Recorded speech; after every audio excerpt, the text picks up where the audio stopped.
اس video میں ہم ادیبوں کے خطوط کی پڑھائی کریں گے۔ ادیب کی جمع ہے جس کا مطلب ہوتا ہے ادب سے تعلق رکھنے والے لوگ۔ اردو ادب سے تعلق رکھنے والے لوگوں کو ادیب کہا جاتا ہے۔ آج ہم ان کے خطوط کے بارے میں بات کریں گے۔ پہلا خط ہے غالب بنام منشی میاں داد۔ غالب نے منشی میاں داد کو ایک خط لکھا۔ تخلص سیاح، میاں داد کا تخلص ہے سیاح۔ نور چشم کا مطلب ہے آنکھوں کی روشنی۔ یہ لقب ہے جو غالب نے ان کو دیا ہے میاں داد کو۔ اقبال نشاں سیف الحق میاں داد خان سیاح کو غالب نیم جاں کی دعا پہنچے۔ اقبال نشاں یعنی آپ کا اقبال بلند ہو، آپ کو ترقی ملے۔ سیف الحق ان کا نام ہے، میاں داد خان۔ تو غالب نیم جان کا مطلب ہوتا ہے کمزور۔ مرزا غالب اپنے آپ کو کمزور کہہ رہے ہیں یہاں پہ۔ واقعی تمہارے 2 خط آئے ہیں، آگے میں لیٹے لیٹے کچھ لکھتا تھا۔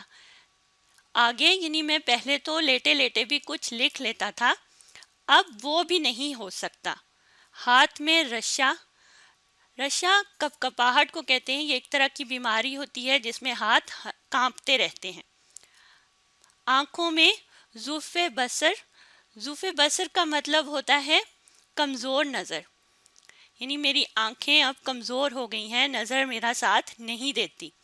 دوست آشنا جاننے والا، کوئی آ جاتا ہے تو اس سے جواب لکھوا دیتا ہوں۔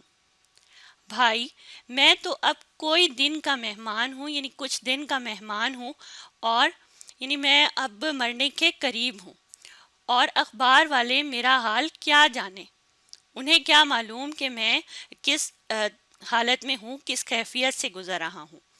ہاں، اکمل الاخبار اور اشرف الاخبار والے، یہ دونوں اخباروں کے نام ہیں والے، کہ یہ یہاں کے رہنے والے ہیں، اس جگہ پہ رہتے ہیں اور ان کو حالات و واقعات کا پتہ ہے اور مجھ سے ملتے رہتے ہیں۔ ان کے اخبار میں میں نے اپنا حال مفصل چھپوا دیا ہے، یعنی میں نے اپنے حال کے بارے میں تفصیل سے بتا دیا ہے۔ مفصل کا مطلب ہے تفصیل سے، چھپوا دیا ہے یعنی میں نے اخبار میں یہ بات چھپوا دی ہے کہ میں اب اچھی حالت میں نہیں ہوں، میں بہت بیمار ہوں۔ اور اس میں نے عذر چاہا یعنی معذرت چاہی، اور اس چیز سے اب کہ میں کام نہیں کر سکتا، خطوں کے جواب سے عذر چاہا کہ میں خطوں کا جواب نہیں دے سکتا، اور اشعار کی اصلاح سے۔ غالب کو کچھ اشعار بھی آتے تھے خطوط کے ذریعے سے، اور وہ اس میں اصلاح کرتے تھے، اشعار میں جو بھی غلطی ہوتی تھی وہ اس کو ٹھیک کر کے دوبارہ خط کے ذریعے سے بھیج دیا کرتے تھے۔ اس پر کسی نے عمل نہ کیا۔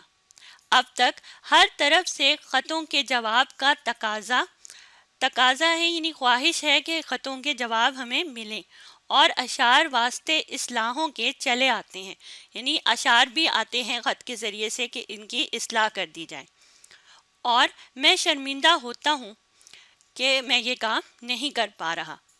بوڑھا اپاہج یعنی چلنے پھرنے سے بھی میں قاصر ہوں، میں چل پھر نہیں سکتا، تو ایسے کو اپاہج کہا جاتا ہے۔ پورا بہرا، سن بھی نہیں سکتا۔ آدھا اندھا، دیکھنے سے بھی قاصر ہوں، زیادہ تیز نظر میری اب نہیں رہی۔ دن رات پڑا رہتا ہوں یعنی میں بیمار ہوں بہت زیادہ، اور اٹھنے کے قابل بھی نہیں ہوں، دن رات پڑا رہتا ہوں۔ تمہارے ہاں لڑکے کا پیدا ہونا اور اس کا مر جانا معلوم ہو کر مجھ کو بڑا غم ہوا، یعنی جب مجھے یہ پتہ چلا کہ تمہارے گھر میں لڑکا پیدا ہوا لیکن وہ اب فوت ہو گیا ہے، تو مجھے بہت زیادہ دکھ ہوا، غم ہوا۔